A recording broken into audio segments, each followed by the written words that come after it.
Hello friends, in this video let us discuss the analysis of diesel cycle.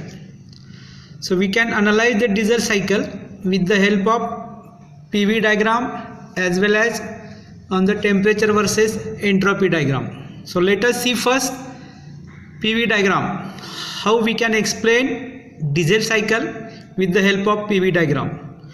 So these are the different processes in the diesel cycle. Process 1 to isentropic compression.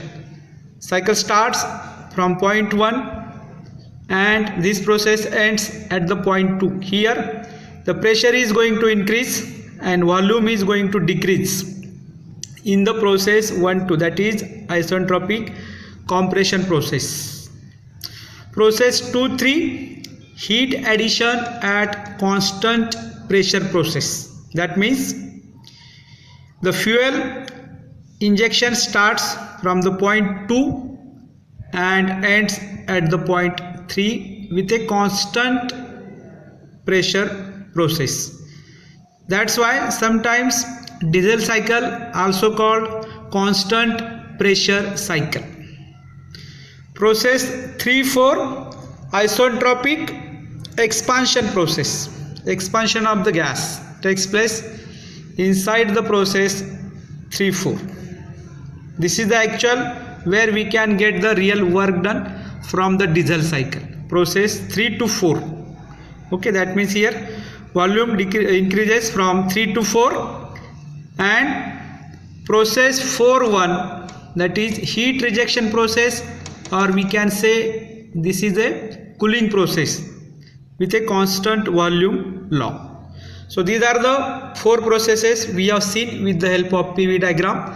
Now let us see the temperature versus entropy diagram for a diesel cycle. Now process 1-2, isentropic compression.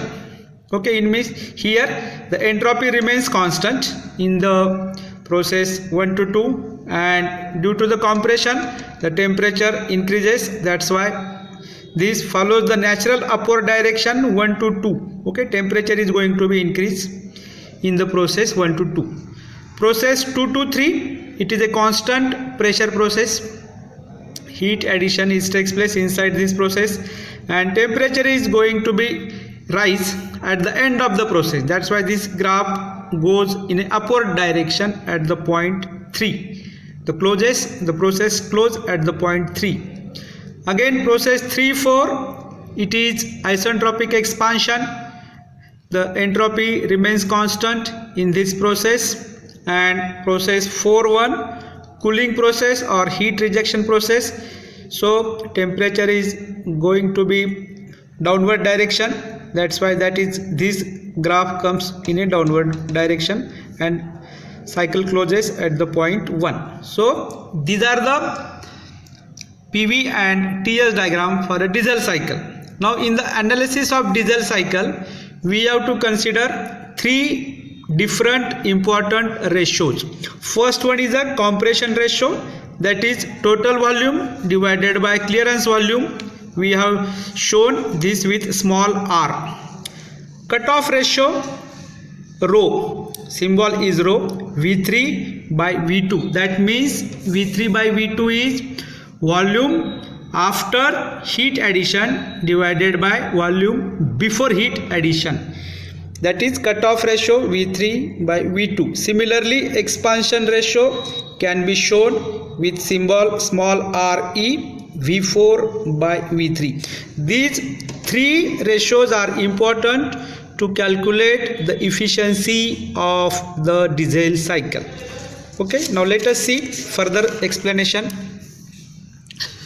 Heat supply in the process Q in with the equation Cp in bracket T3 minus of T2. Cp is specific heat at constant pressure. Heat rejected Q out, Cv in bracket T4 minus of T1. Therefore net work done, W net, Q in minus of Q out. So general equation to find out the efficiency of any cycle is W net, that is total work done in the cycle, divided by heat supply.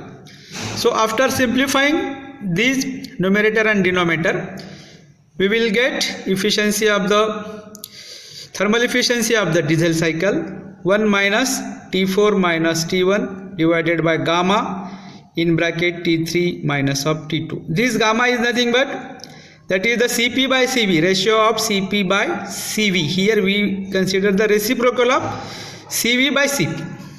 Okay, so this is the generalized equation to find out the thermal efficiency of diesel cycle, and we can further simplify this equation by using these different ratios we have seen. Now in upcoming video we will see the analysis of dual cycle. Thank you.